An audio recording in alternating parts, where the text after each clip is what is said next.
ପିଲାମାନେ ଆଜି ଆମେ ବଣ ଅଦାଲତ ଯେଉଁଟାକି ଗୋଟେ ଗଦ୍ୟ ତାର ପ୍ରଶ୍ନ ଉତ୍ତର କରିବା। ତ ଦେଖିବା ଏଠି କ'ଣ ଅଛି ଇନଷ୍ଟ୍ରକ୍ସନ। ନିମ୍ନରେ ପ୍ରତ୍ୟେକ ପ୍ରଶ୍ନର 4ଟି ସମ୍ଭାବ୍ୟ ଉତ୍ତର ମଧ୍ୟରୁ ଠିକ୍ ଉତ୍ତରଟିକୁ ବାଛି ଲେଖ। ହଁ ପିଲାମାନେ, ଇଏ ଭିଡ଼ିଓ ହେଉଛି ବୃତ୍ତି ପରୀକ୍ଷା ପାଇଁ, ଯେଉଁଟାକି ତୃତୀୟ ଶ୍ରେଣୀ ପଢ଼ି ସାରିଲା ପରେ ହୋଇଥାଏ। ତ ଏବେ ଆଗକୁ ହେବାକୁ ଯାଉଛି, ଅଗଷ୍ଟ ବେଳକୁ ହେବ ବୋଧେ। ହଁ, ଦେଖିବା କ'ଣ କ୍ୱେଶ୍ଚିନ୍ ନମ୍ବର 1 ଅଛି। ଅସମ୍ପୃକ୍ତ ଶବ୍ଦଟିକୁ ବାଛ। ଶାଳ, ନଡ଼ିଆ, ଶାଗୁଆନ, ଆମ୍ବ। ଦେଖ, ଶାଳ, ନଡ଼ିଆ, ଶାଗୁଆନ ଆଉ ଆମ୍ବ, ଏ ଭିତରୁ ଆମେ ଜାଣି ହେଇଯାଉଛି ନଡ଼ିଆ ହିଁ ଅଲଗା ହେବ। କାରଣ ଏ ଶାଳର କ'ଣ ଅଛି, ତାର ବ୍ରାଞ୍ଚ ଅଛି, ଶାଖା ଅଛି। ଶାଗୁଆନର ଶାଖା ଅଛି, ଆମ୍ବର ଶାଖା ଅଛି, କିନ୍ତୁ ନଡ଼ିଆର ଶାଖା ନାହିଁ। ଇଏ ପୁରା ସିଧା ହେଇକି ଯିବ। ତାପରେ ଦେଖିବା 2 ନମ୍ବର, ବିଲୁଆର ପ୍ରତିଶବ୍ଦ ନିମ୍ନୋକ୍ତ ମଧ୍ୟରୁ କେଉଁଟି? କରି, ଶୃଗାଳ, ଗ୍ରୀବା, କୋକିଶିଆଳ। ଦେଖ, କରି ବୋଇଲେ କ'ଣ? ହାତୀ। ଗ୍ରୀବା ବୋଇଲେ ବେକ। ଶୃଗାଳ କୋକିଶିଆଳ। ତ ଶୃଗାଳ ହେବ ଠିକ୍ ଉତ୍ତର, କୋକିଶିଆଳ ତ ହେବ ନାହିଁ। ହଁ, ତାପରେ ଦେଖିବା ନିମ୍ନୋକ୍ତ ମଧ୍ୟରୁ କେଉଁଟି ସରୀସୃପ ନୁହେଁ? ଗୋଖର, ଗଧିଆ, ଏଣ୍ଡୁଅ, ଅହିରାଜ। ଗୋଖର, ଗଧିଆ, ଏଣ୍ଡୁଅ, ଅହିରାଜ। ଆମେ ସରୀସୃପ କାହାକୁ କହିବା? ଯିଏ ଚାଲିଲା ବେଳକୁ ତାହାର ଛାତିରେ ଭରା ଦେଇ ଚାଲିଥାଏ। ଛାତିରେ ଭରା ଦେଇକି କହିଲେ କିଏ? ଗୋଖର ଯାଏ, ଏଣ୍ଡୁଅ ବି ଯାଏ, ଅହିରାଜ ବି ଯାଏ। ଯେତେ ସାପ ଜାତୀୟ ସବୁ, ସାପ, ଏଣ୍ଡୁଅ।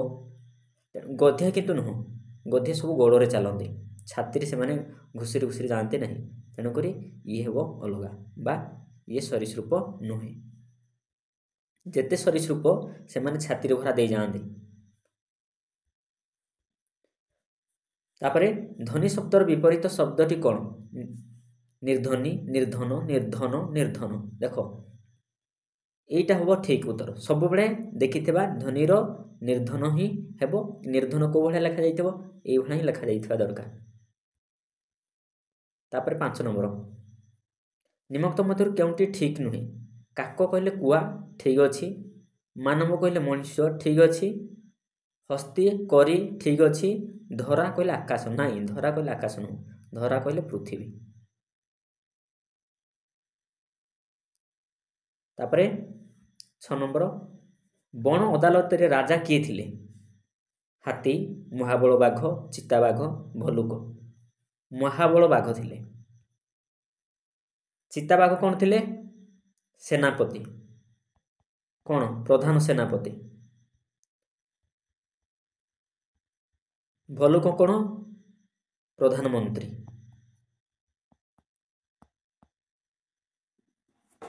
ତାପରେ ନେକ୍ସଟ ଯିବା 7 ନମ୍ବର, ଆମର ଜାତୀୟ ପକ୍ଷୀର ନାମ କ'ଣ? କାଉ, ମୟୂର, କୋଇଲି, ପେଚା। ମୟୂର। ବଣ ରାଇଜର ପ୍ରଧାନ ସେନାପତି କିଏ ଥିଲେ? ମୁଁ କହିସାରିଛି ଆଗରୁ, ଚିତାବାଘ ଥିଲେ।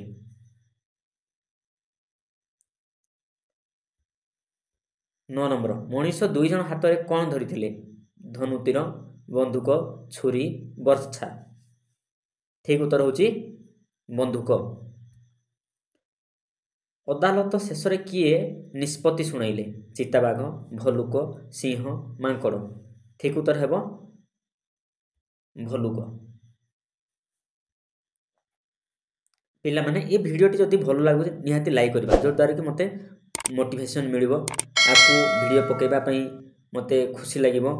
ତ ସବୁବେଳେ ଟ୍ରାଏ କରିବା ଗୋଟେ ଲାଇକ୍ କରିବା, ଆଉ ମୋର ଚ୍ୟାନେଲକୁ ଯଦି ଫାର୍ଷ୍ଟ ଟାଇମ୍ ଆସିଥିବା ସବସ୍କ୍ରାଇବ୍ କରିବା, ଆଉ ସାଙ୍ଗସାଥିମାନଙ୍କୁ ସେୟାର କରିବା।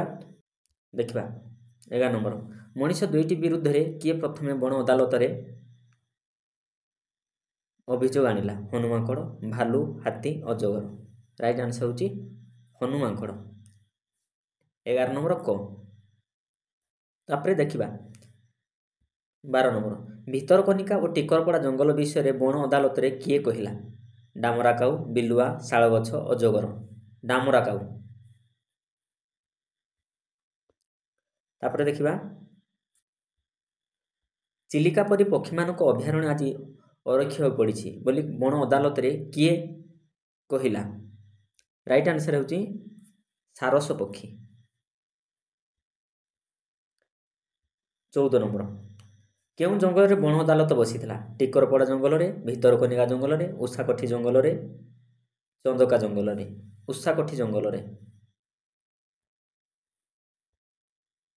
15 ନମ୍ବର ଶିକାର କରିବାକୁ ଆସିଥିବା ମଣିଷ ଦୁହିଁଙ୍କୁ କିଏ ବାନ୍ଧି ରଖିଥିଲା? ଅଜଗର, ହନୁମାଙ୍କଡ଼, ହରିଣ, ଅହିରାଜ।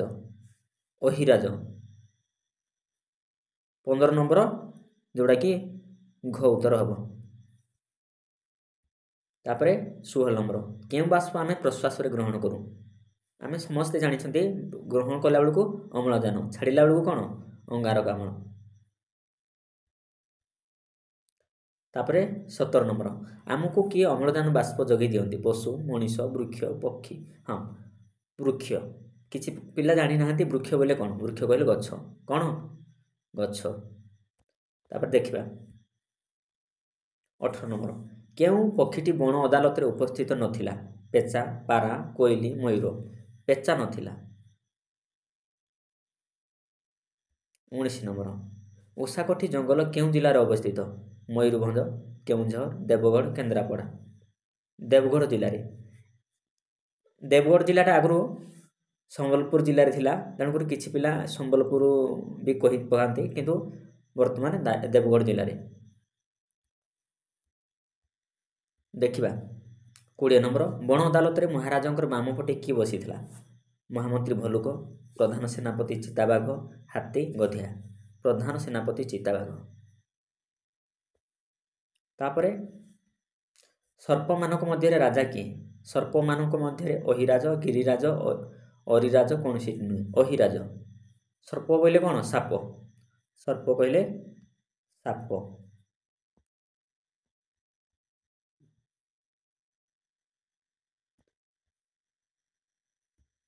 ତାପରେ 22 ନମ୍ବର ଜଙ୍ଗଲର କେଉଁ ପଶୁ ସବୁଠାରୁ ଦ୍ରୁତ ଗତିରେ ଧାଇଁପାରେ? ସିଂହ, ଚିତାବାଘ, ଅହିରାଜ, ଠେକୁଆ। ଚିତାବାଘ। 23 ନମ୍ବର ହାତୀମାନଙ୍କ ପାଇଁ ଓଡ଼ିଶାରେ କେଉଁଠାରେ ଅଭୟାରଣ୍ୟ ଅଛି? ଚିଲିକା, ଉଷାକଠି, ଚନ୍ଦକା, ଶିମିଳିପାଳ। ଚନ୍ଦକାରେ ଅଛି। 24 ନମ୍ବର ସାରସ ପକ୍ଷୀ କଥାକୁ କିଏ ସମର୍ଥନ କଲା? ମୟୂର, ଡାମରା କାଉ, ଠେକୁଆ, କୋଇଲି। ମୟୂର ସମର୍ଥନ କଲା।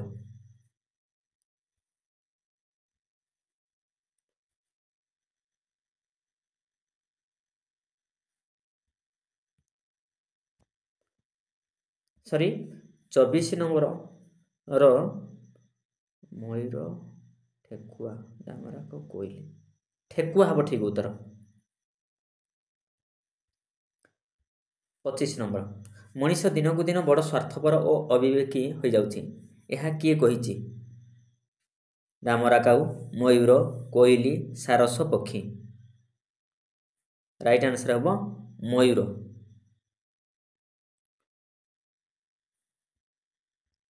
ତାପରେ ଦେଖିବା 26 ନମ୍ବର ବଣ ରାଇଜର ମହାମନ୍ତ୍ରୀ କିଏ ଥିଲେ?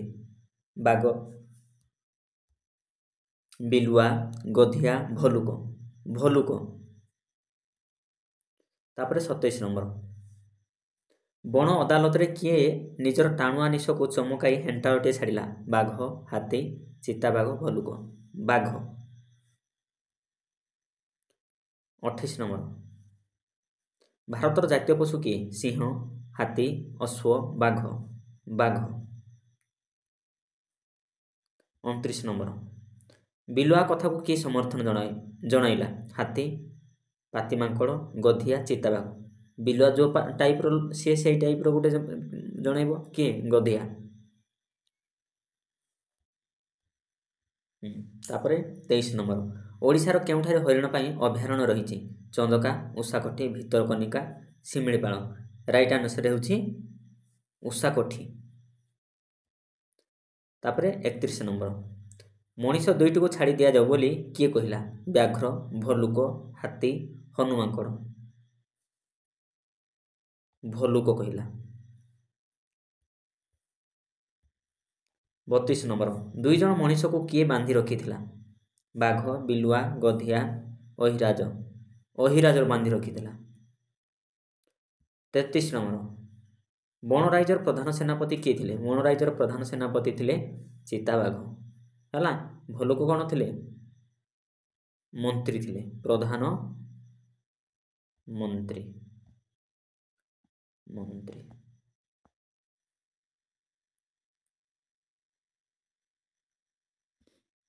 तापरे 34 नंबर मनीष दुई जन हाथ में कौन धरी बंदूक धरी 35 नंबर मनीष दुईटी विरुद्ध किए प्रथम बण अदालत में अभियोग आनिला अजगर भालू हनुमांकड़ हाथी हनुमांकड़ 36 नंबर भितरकनिका और टिकरपड़ा जंगल विषय बण अदालत में किए कहला शाल गछ अजगर डामराकाऊ बिलुआ ठीक उत्तर हम कौन भितरकनिका और टिकरपड़ा विषय बण अदालत में किए कहला डामराकाऊ कहला 37 नंबर बिलुआ कथा को किए समर्थन जनइला हाथी पातिमांकड़ गधिया चिताबाघ बिलुआ कथा को गधिया जनइला हाँ पिलामाने आज वीडियो होची एति ए वीडियोटी जदि भल लागिला निहाती लाइक करबा मोर चैनल को जदि आसीथिबा फर्स्ट टाइम ताहले सब्सक्राइब कर देबा जदि सांग साथी आउ के भी पढुछंती वृत्ति परीक्षा पई सेमानको एटा को शेयर कर देबा धन्यवाद।